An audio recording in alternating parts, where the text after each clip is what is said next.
Please be quiet and courteous to others and silence your cell phones now.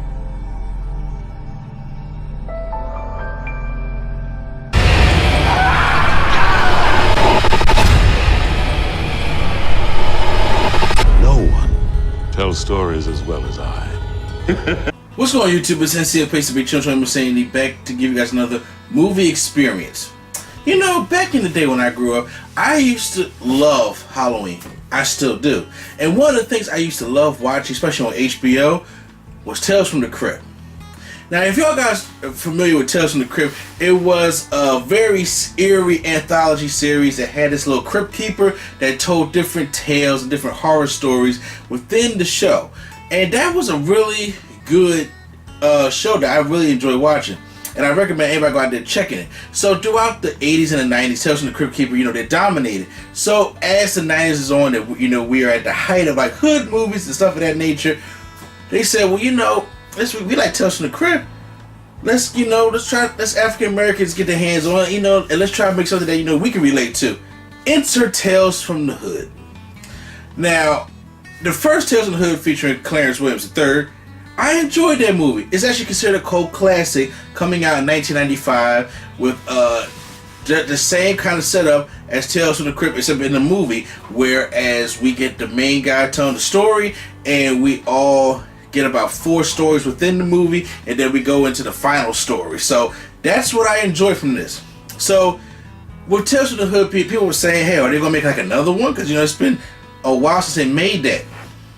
Enter in Tales from the Hood 2. When I heard about Tales from the Hood 2, I didn't immediately jump to it because I was thinking like, why did they do that? Because me personally, I wasn't one of the people that asked for a second one. That ain't what I asked for. So Netflix has made Tales from the Hood 2, and the other night I decided to watch it so I can have a Halloween review up. You know, I haven't really been that angry at a movie, disappointed, embarrassed by a movie. Then here comes Tales from the Hood 2. After seeing this movie, there is nothing else that exists but the first Tales from the Hood. Don't ever touch this again. This thing died a fiery death. And this is gonna be a different kind of review. I usually give you the good, the bad, and the experience. 2 of them out of 3 you're going to get. But to be fair, I'm going to try to give you some good, because there's not a lot of it in this movie. So, without further ado, we're going to look at Tales from the Hood 2, which, by the way, got an 80% on Rotten Tomatoes. What the fuck movie were they watching? Because this wasn't the same one, but you know what? I think it was for something different, which I will get into in a minute. So, I'm going to give it a good, bad, and the experience. Starting off with the very little good. Keith David. I am a big fan of Keith David. For those you may see Keith David in Greenleaf, he's one of them kind of character actors. He has a very familiar face. And if you're a wrestling fan like myself, he is the one who narrates the whole Monday Night War series, which you guys can listen to and watch on the WWE Network. So Keith David is very popular in this movie. He takes the place of Clarence Williams III in the original Tales from the Hood. And if y'all guys seen the original Tales of the Hood, spoiler alert, the devil. Okay, so if this man couldn't come on the scene more obvious that this was the devil, I was just like, what? Wow, like damn, can that jacket be any louder that just screams devil when I see this jacket? Then yeah, so I was like, okay, but he took garbage material, and with his Keith David voice and wits about him, did the best he could. So you get you get a hand clap for that one. And the only other good in this movie, they try to teach a lesson. See, this is a different kind of Tales from the Hood. So this one, they are taking different things that's happening in today. The Me Too movement, the Black Lives Matter movement, the black on black crime. They're taking all of these elements and they're putting them into horror stories.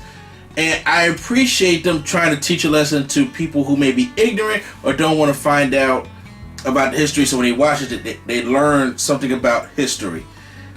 However, the way it's presented could have been a lot better. And the way it was presented, I said, does Spike Lee have his hand in this?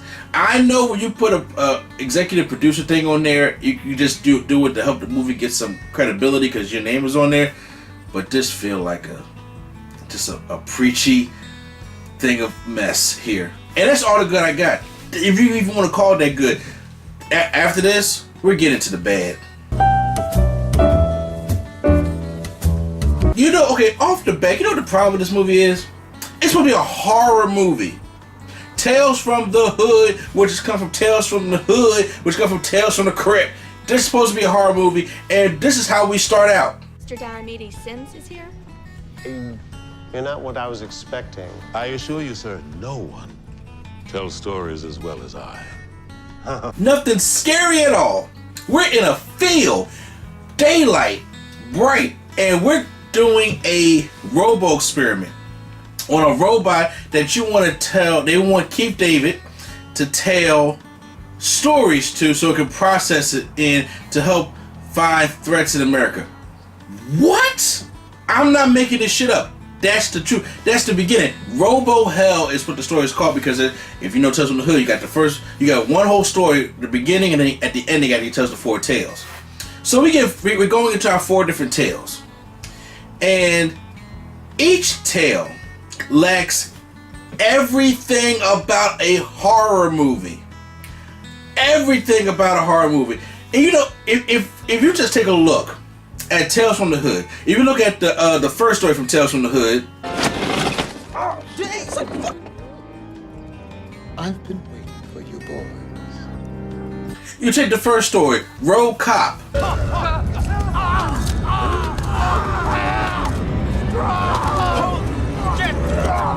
The second story, Boys Do Get Bruises.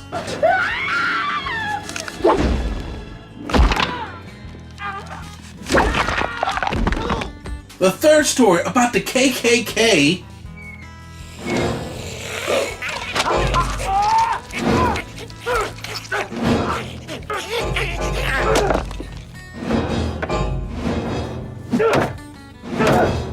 And of course the overall story of these 3 gangbangers in a mortuary, in a funeral home. Welcome to hell!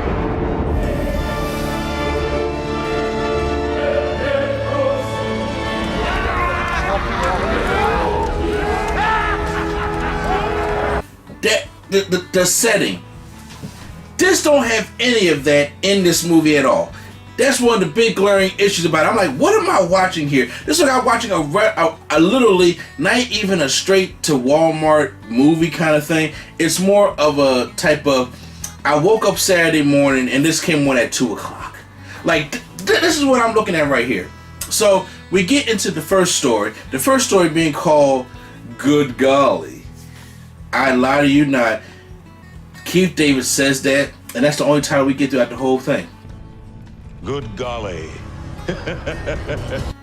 Where it's this white and this black girl who, this white girl is really into this Golly doll, this Golly Wild doll, and she goes into this old museum where the guy who's in the museum starts preaching to these girls in bullet points.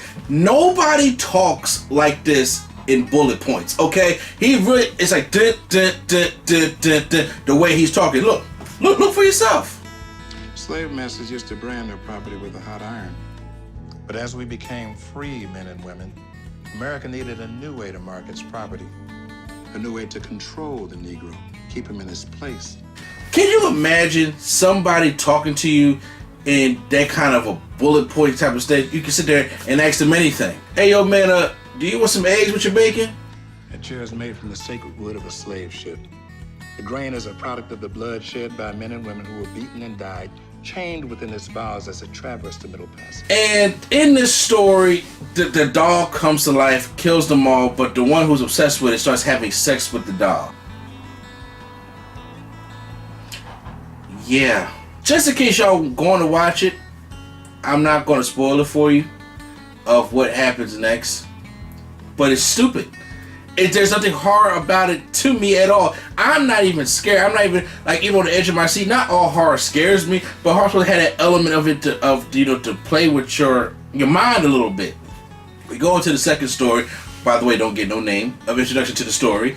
And this story is about this medium who plays people like, the televangelists or the memes you see on TV, and just like we did back in the 90s. We are in 2018.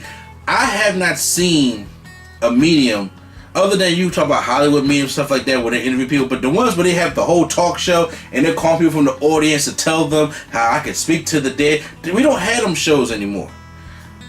So this gangbanger gets killed, and he's hiding some money from these other gangbangers, and they accidentally killed him because they mad because he came at them, and now they can't find the $5 million. So he try to go to this medium to figure out where it's at, and he takes over the medium's body.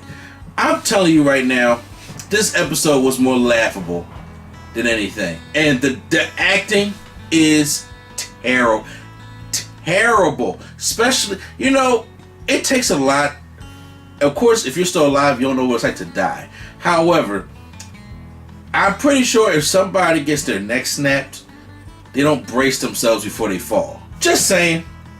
But, that was another issue. Oh, we got story number 3, where we're going into the Me Too movement about these 2 guys who drugged these 2 girls who are really vampires. Simple, straight to the point, boring. No build-up, no suspense, just boring. And then the last story. This last story, I would say to myself, y'all took this real life story, merged it into this story, and you're trying to make a point. And I'm fine with you trying to make a point. I'm fine with you trying to teach somebody something. But you missed the whole ship. You swung and you missed hard with this one. If anybody knows the story of Emmett Till, like I said, I'm a history buff, but this is a movie review, so I'm not going to get into the story of Emmett Till. However, you can look it up. It's a very sad, tragic story about this black boy in Mississippi. So they're taking elements from this Emmett Till story with this one guy who lives in a slave house, a plantation house, has a white wife and has a baby, but she's out there and she is trying to kill the ghost of Emmett Till because she, what's the proper terminology I'm looking for? She wants to kill Emmett Till so her baby can be safe because for some reason her belly is shrinking. Okay? And the guy, the black guy who's, by the way, a politician who is running with this guy who's clearly a racist. So the ghost of Emmett Till is telling him that he needs to sacrifice. That's the name of the show. Sacrifice. Because we all sacrifice. And all of a sudden you get the ghost. I'm sorry. Spoiler alert. I'm sorry. I had to say this. You get the ghost of Emmett Till, the 4 little girls from the 16th Street Baptist Church in Birmingham, Alabama, the bombing. Good Miss Warner Cheney from the Mississippi case from the Freedom Summer. Dr. King, Medgar Evers, all the people from the Civil Rights Movement that sacrificed for you. You need to sacrifice because as he's seeing that his life, Emmett Till's like, well, if you ain't going to sacrifice, then I ain't got to sacrifice. I can fight back and all this stuff never happened. So that's what he's saying. He's saying like, I'm just not going to die then. And then as you see, his world is starting to go back to being very, very racist again. And then he's the only black guy there and everything's turning against him. And he's like, finally, I'll sacrifice. And sits there as the people are beating him up like they beat up Emmett Till. They kill this guy. He's laying on his lawn dead. His soul gets up, walks Emmett Till to the promised land as his mother and his pregnant wife is sitting there saying, I'm proud of you, son. As he walks off, and then they just come there, he's like dead on the lawn. This shit makes no sense. It doesn't. And not only that, I understand the lesson you're trying to tell, but this is a horror movie. Racism is horror in itself. But I'm talking about a horror movie to, scare, to bring horror elements. I would have loved to see a horror cliche in this movie. Not one horror cliche was in this movie. Not one. Not no car couldn't start up. Not no jump scares. Not no weird music being played. Nothing. And I'm sitting there looking at this. I'm like, you know what? You could have had a really creative idea with this Emmett Till story in this last story as a horror thing. You could have really had a good idea. It could have been, the guy could have been having nightmares and seeing Emmett Till, and I'm talking about the post Emmett Till, and seeing him, and he could have been stalking him all throughout the day. You could have really, you know, put fear into it. This was lazy. Then we go back to the beginning, and of course, they built this robot, tell all the stories to it, and that robot is supposed to make America safe and, you know, take out all the criminals that make a threat to America. And of course, the guy who's in charge of all this, he's the real threat. He gets chased into the car with Keith David, and Keith David reveals that he's the devil. Welcome to hell, motherfucker, you know, type thing. And that's the movie.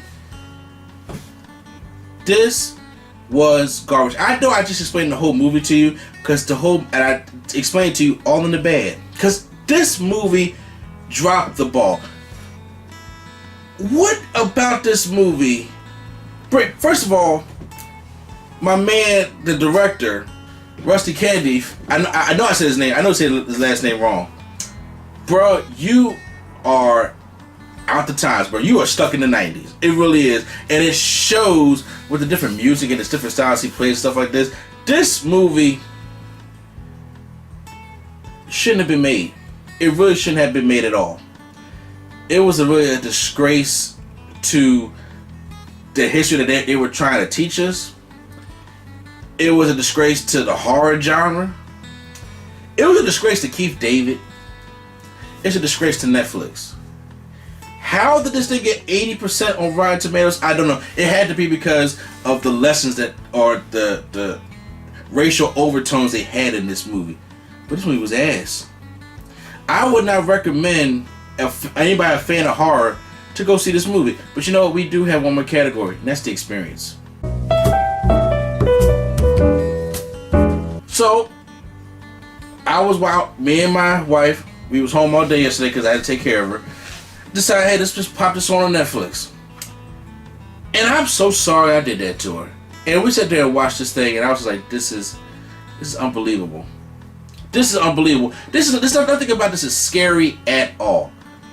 And I said, well, let me just watch the whole thing so I can review it for Halloween, which is today. And there was nothing fearful about it. They just took all the horror cliches out of it. This was made to be like a political satire. That's what this thing was made to be. And if you want to do that, fine. But don't call this Tales from the Hood 2. Don't call this Tales from the Hood 2. And I liked how this will be Tales from the Hood, and they weren't in no hood. It's called Tales from the Hood, and you are in no hood at all. Everything was just this was so poorly done. And I could go on and on and on about this rant, but I got more things to do than to waste my energy on this movie. This movie, I'm rating Tales from the Hood 2. I'm giving it an F. This has got to be the first time I've given a movie an F on this channel. But you know what? For horror fans down there, for people who like political satire, post in the comments down below how'd you guys enjoy Tales from the Hood 2. And there's no comparison to the first one. There really is no comparison to the first one. The first one tried something different, and I appreciate that. This one, you know, it just burn it, because I will never watch this thing again, or let alone talk about it. So post in the comments down below, hit that like button if you guys enjoyed my rant. It wasn't really a review, it was just a rant. Hit the subscribe button for more movie reviews right here on Nerd Coalition. Then I'm supposed to be having Venom coming up pretty soon. I've seen it, but I just haven't got the review up. And Bohemian Rhapsody comes out this week, so I am excited about that one. So once again, this is NC Place to Be. Children, staying D, and I'll see you at the movies.